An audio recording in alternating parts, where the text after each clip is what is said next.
श्री अखंड विद्यानंद जी महाराज की जय। सद्गुरु मौनी बाबा भगवान की जय। श्योहम श्योहम श्योहम। जन्मनां जायते शूद्रं सुसकाराद द्विज उच्यते वेदाभ्यास द्वे विप्रो ब्रह्म जानाति ब्राह्मणः।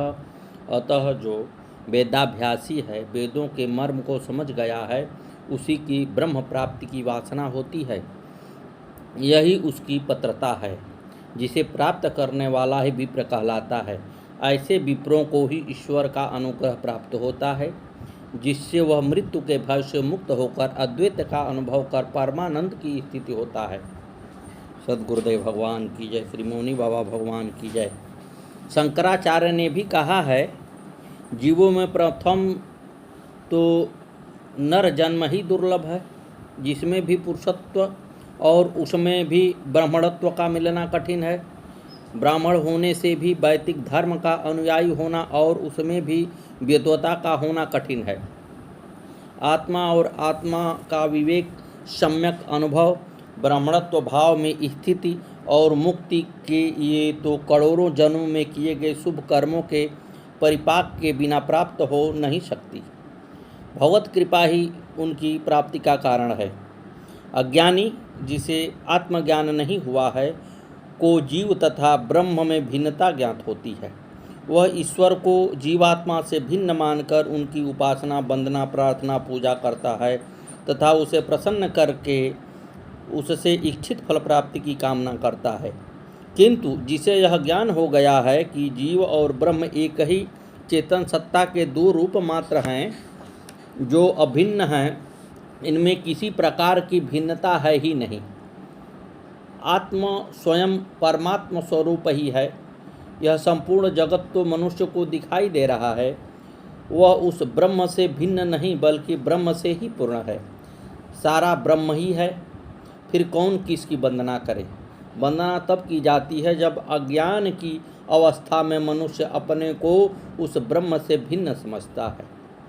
सद्गुरुदेव भगवान की जय। श्री मौनी बाबा भगवान की जय। सद्गुरुवे नमः।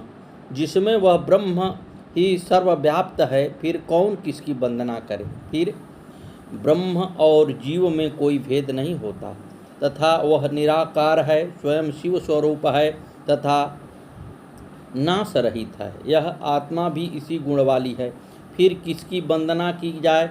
इस अद्वैत की अनुभूति के बाद वंदना, उपासना, प्रार्थना आदि का कोई प्रयोजन नहीं रह जाता।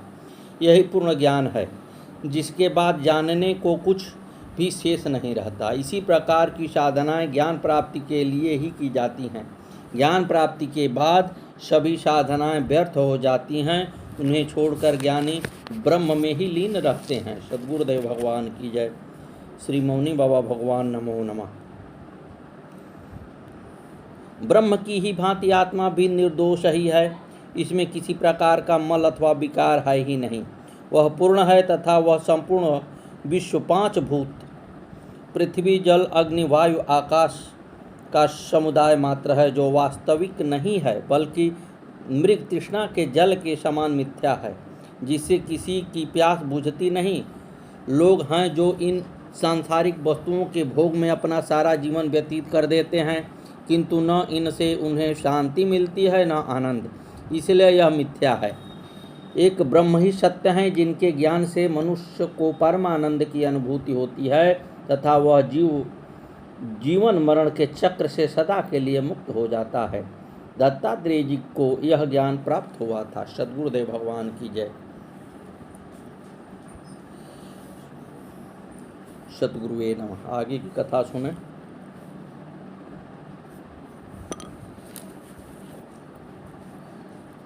एक बार ये सब लोग उज्जैन कुंभ के लिए जा रहे थे। एक जगह इनकी मिनी बस टीले पर चढ़ने लगी। नीचे बैठे सब लोग उतर गए, गुरुजी भी उतर गए। देव प्रकाश छत पर बैठे थे। जब उन्होंने देखा कि गुरुजी भी नीचे सबके साथ पैदल चल रहे हैं, तो ये जल्दी से उतरने लगे, परंतु इनका पैर ऊपर की सीढ़ी में फंस गया और वे उल्टे लटक गए। ये अंगूठे से लटके थे और कभी भी गिर सकते थे। गुरुदेव मौनी बाबा भगवान ने इनकी तरफ देखा और जैसे ही इन्होंने पकड़ना चाहा, छत इनके हाथ में आ गई और ये गुरु जी की कृपा से बच गए। सद्गुरुदेव भगवान की जय। उज्जैन सब ने महाकालेश्वर भगवान के दर्शन किए। वहाँ क्षिप्रा नदी बहती है।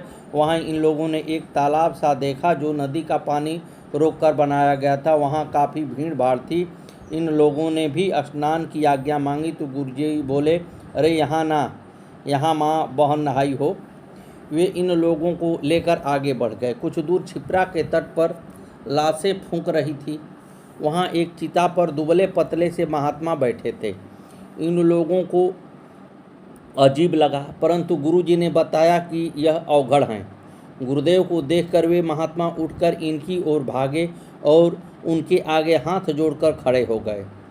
उनके हाथ कांप रहे थे। वे गुरुजी से बोले, मेरी तपस्या पूरी हो गई जो आज आपके दर्शन हुए। मौनी बाबा अपने भक्तों से बोले, इसे 2-4 रुपये दे दो।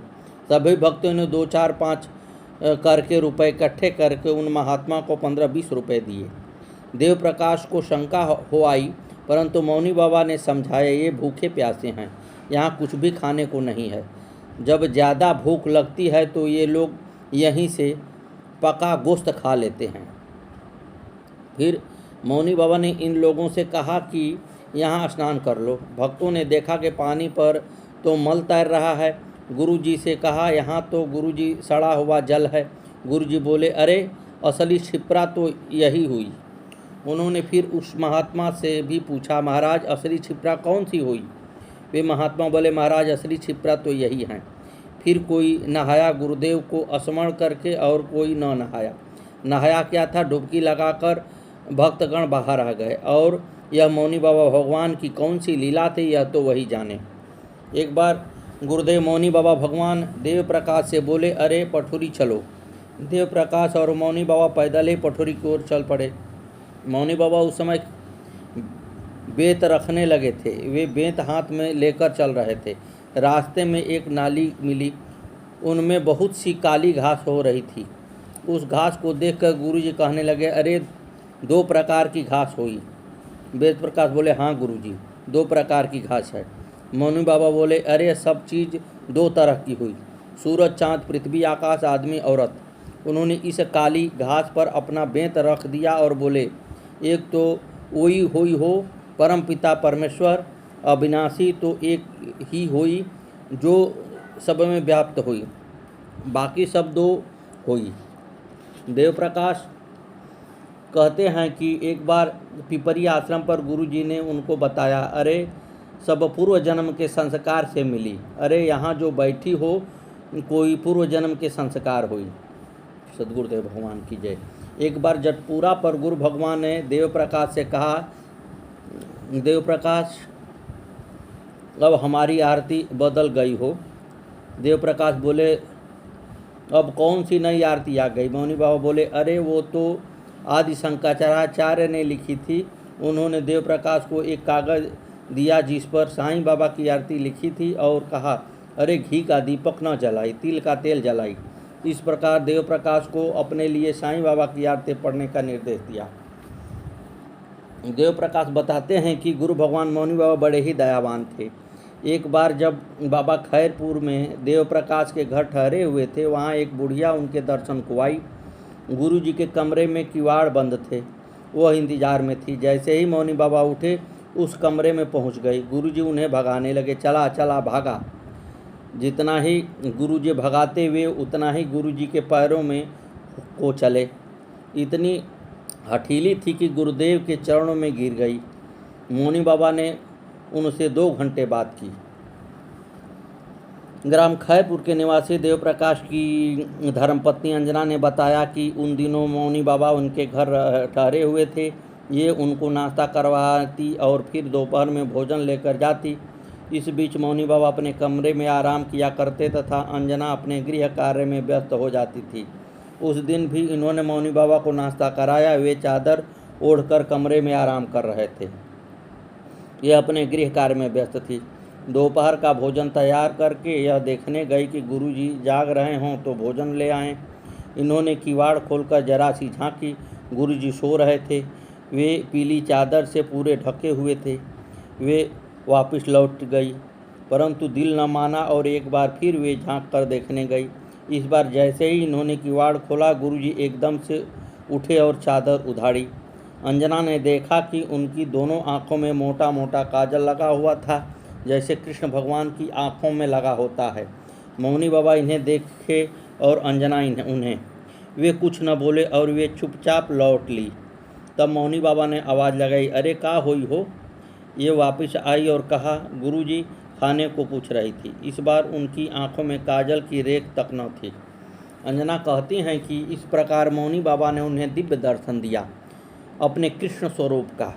यह कहती हैं, उस क्षण को मैं कदापि नहीं भूल सकती। आज भी उस क्षण को याद करती हूँ तो रोमांच हो जाता है। सद्गुरुदेव भगवान की जय। सतगुरुवे नमः, सतगुरुवे नमः, सतगुरुवे नमः। आगे की कथा कल।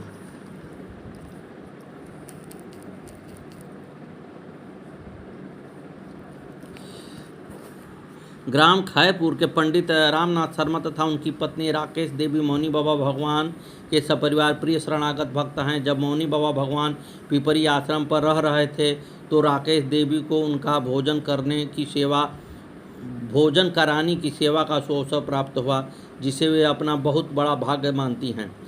राकेश देवी कहती हैं कि हम किसी देवी देवता को नहीं मानते, उन्हीं को मानते हैं। वे कहती हैं, हे मौनी बाबा भगवान, हम तुम्हारे बच्चे हैं, जैसे रखोगे रहेंगे। वे सब सुनते हैं। हम तो किसान आदमी हैं, भजन भी इतना होता नहीं, उन्हीं की शरण में उन्हीं पर निर्भर हैं। मौनी बाबा भगवान की कृपा का जिक्र करते हुए कहती हैं कि विवाह के उपरांत इनके एक पुत्र हुआ योगेश, फिर इनके बाद कोई संतान न हुई। मौनी बाबा भगवान कभी कभी आया करते थे। ये आते तो योगेश को अवश्य पूछते, अरे गोपाल जी कहाँ हो? योगेश अकेला बालक था, सो उसका घर में मन न लगता था। वह खेलने के लिए बाहर निकल जाता था। राकेश देवी ने कहा कि भगवान यह अकेला है, इसलिए इसका घर में मन नहीं लगता। तब मौनी बाबा ने एक दिन अपनी जेब में कसौदी और आक के बीज लाए और उसको घर में स्वयं अपने हाथ से बो दिया। राकेश देवी को गुरुमंत्र देकर उन्होंने कहा, भजन करी हो सब कुछ होई। 15-20 दिन पश्चात ही उनको गर्भ रह गया। योगेश के जन्म के 8 वर्ष पश्चात इनके घर कन्या का जन्म हुआ और 2 पुत्र पुनीत और श्रीकांत उत्पन्न हुए। मौनी बाबा भगवान इन सब बच्चों को बड़ा प्यार करते थे। अपनी जेब से निकालकर सीधे मुंह में खिलाते। जब भी वे आते, ज्योति का स्वयं चम्मच से खिलाते। सद्गुरुदेव भगवान की जय। श्री मौनी बाबा भगवान नमो नमः। आगे की कथा कल।